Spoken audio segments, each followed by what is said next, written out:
Hello, third year students. In this lecture, we are going to talk about the disastrous voyage of Robinson Crusoe. As you know, Crusoe has established his own position in Brazil. He is known by the merchants and plantation owners as being noble and having a competent knowledge in navigation. Crusoe has prepared himself to a new voyage to Guinea, where he met the friendly Negroes. But this time, he is not going to visit them or to express his gratitude. He is going to them as an invader, invading their peaceful life and depriving them of their liberty. Crusoe has ignored that these poor people, when they offered their help and kindness, Crusoe has agreed, of course, to join the merchants and plantation owners to Guinea to enslave these poor people. Students, would you please open your books on page 32, the first paragraph. But I was hurried on and obeyed blindly the dictates of my fancy rather than my reason, and accordingly the ship being fitted out and the cargo furnished, and all things done as by agreement by my partners in the voyage, I went on board in an evil hour, the 1st of September 1659, being the same day 8 years that I went from my father and mother at home. Crusoe here says that the 1st of September 1659 is the day on which he goes on board in an ill hour or evil hour, which shows the beginning of his suffering and misery on the remote island. Crusoe's disastrous voyage is on the same day of his first voyage. This can be seen as a hint. It hints at the tragic end of Robinson Crusoe. In other words, this voyage has the same unpleasant end of his first one. The first voyage, as you know, ends with the destruction of the ship, and at that time the captain, of course, tells Crusoe not to run the sea. But Crusoe has ignored his advice and he has made the same mistake on the same day and in the same month. Crusoe here says that he has hurried to this voyage following blindly the voice of his passion rather than that of reason.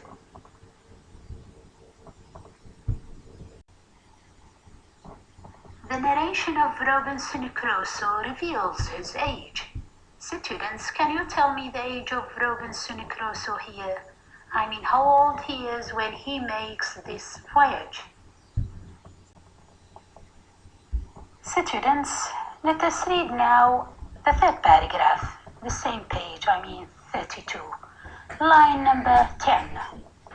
When a violent tornado or hurricane took us quite out of our knowledge, it began from the southeast, came about to the northwest, and then settled into the northeast, from hence it blew in such a terrible manner that for 12 days together we could do nothing but to drive and scudding away before it, let it carry us wherever fate and the fury of the winds directed. And during these 12 days I need not say that I expected every day to be swallowed up, nor indeed did any in the ship expect to save their lives. On their way to Guinea, Crusoe and the seamen have been attacked by a violent tornado or hurricane that has driven them more than 12 days far from their direction. They live a real distress. They have expected to be perished every minute and every day. The storm makes them lose their direction and sail in a different scope. The terror they live makes them be very afraid, and they do not know what do they need to do.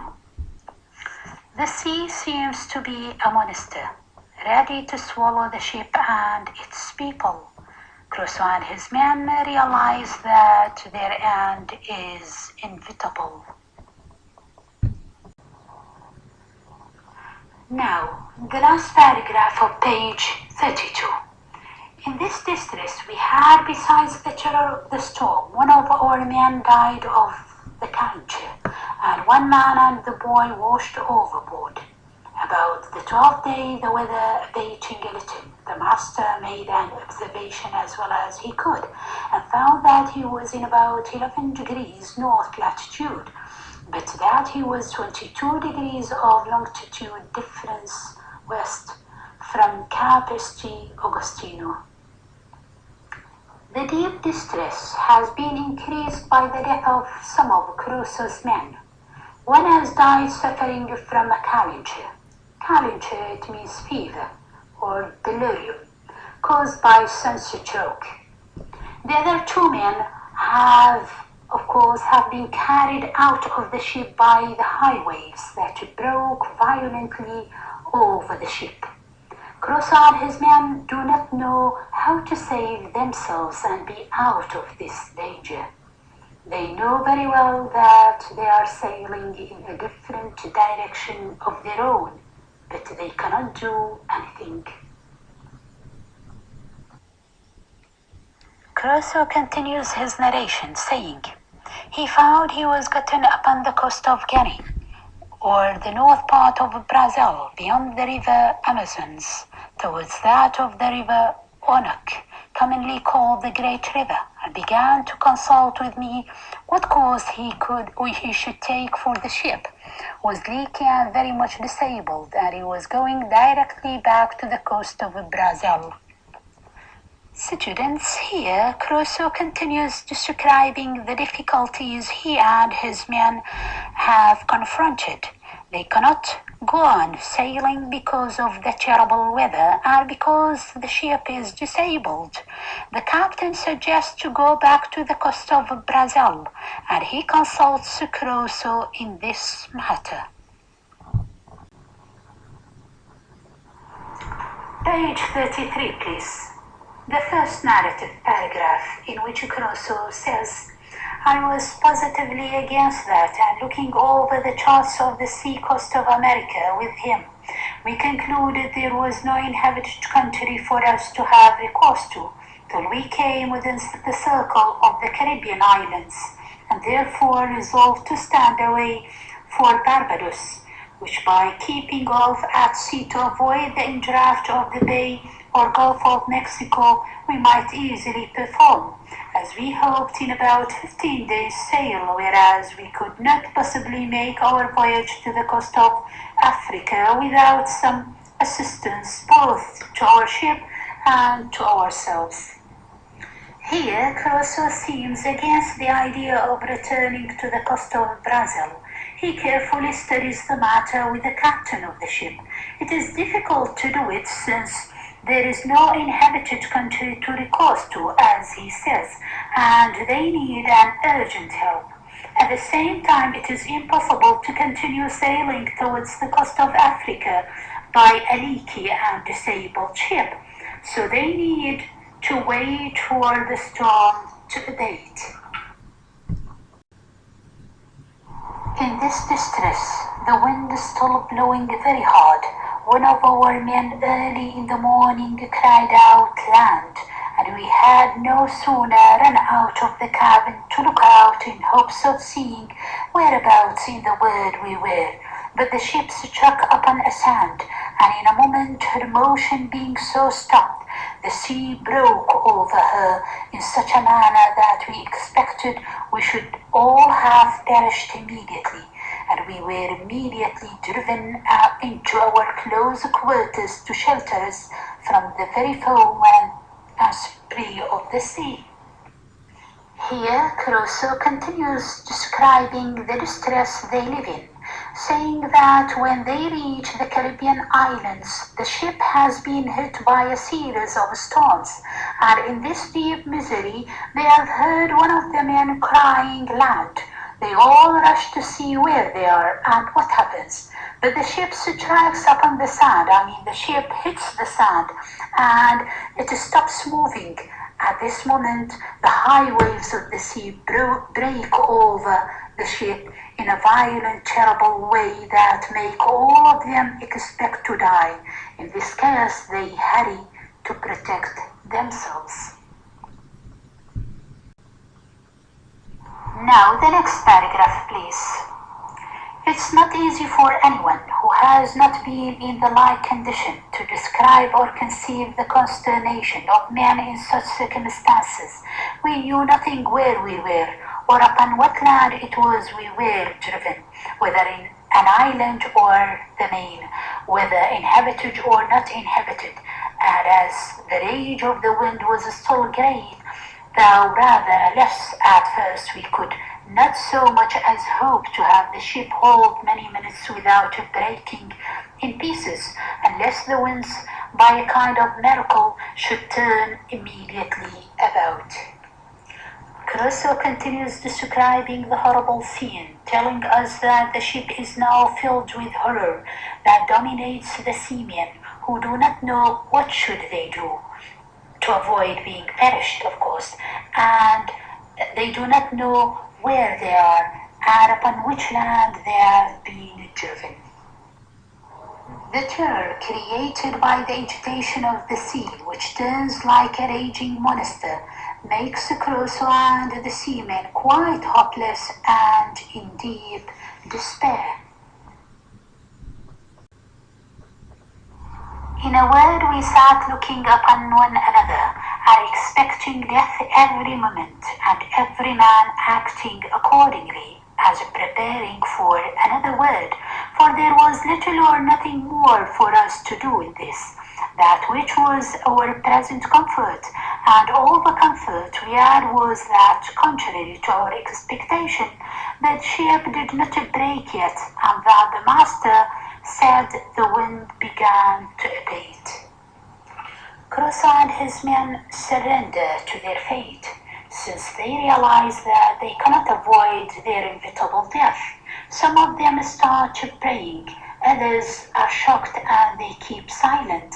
What comforts them is that the ship does not break yet, and also at this time they have heard the master or the captain crying, the wind begins to abate.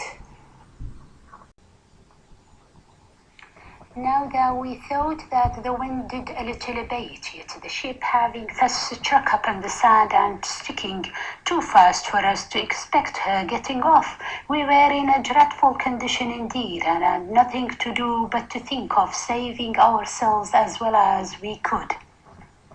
Crusoe here continues describing the danger they confront, saying that they think of nothing save saving themselves. Realism in this voyage. Daniel Defoe makes the events of the novel seem real, in a way that makes the reader imagine that he is tracing real events and real scenes. In this voyage, for instance, Defoe narrates the events in details, specific places and exact latitudes that give the locations of geographical places are given to us and described precisely, such as mentioning names of islands, coasts, and even rivers. Defoe also uses dates, years, months, and days, so that the reader is convinced that the narration of the novel is real. Related to this voyage, for example, Defoe gives us the date of this voyage. The narration of Robinson Crusoe shows that they have started this voyage on the 1st of September 1659. By doing so, the events of the novel seem very real to us. Realism is also displayed through the characters of this voyage. Robinson Crusoe, the hero of the novel, the captain of the ship, and the seamen all seem real persons to us.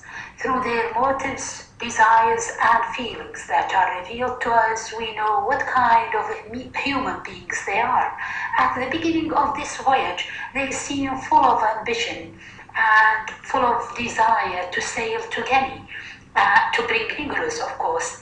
while in the time of distress they seem quite different. They forget about their aim and they concentrate on one goal, which is how to save themselves. They look frustrated and hopeless. Their reactions against danger show that of the human nature. Ultimately, this adds reality to the novel. Students, thank you for your listening.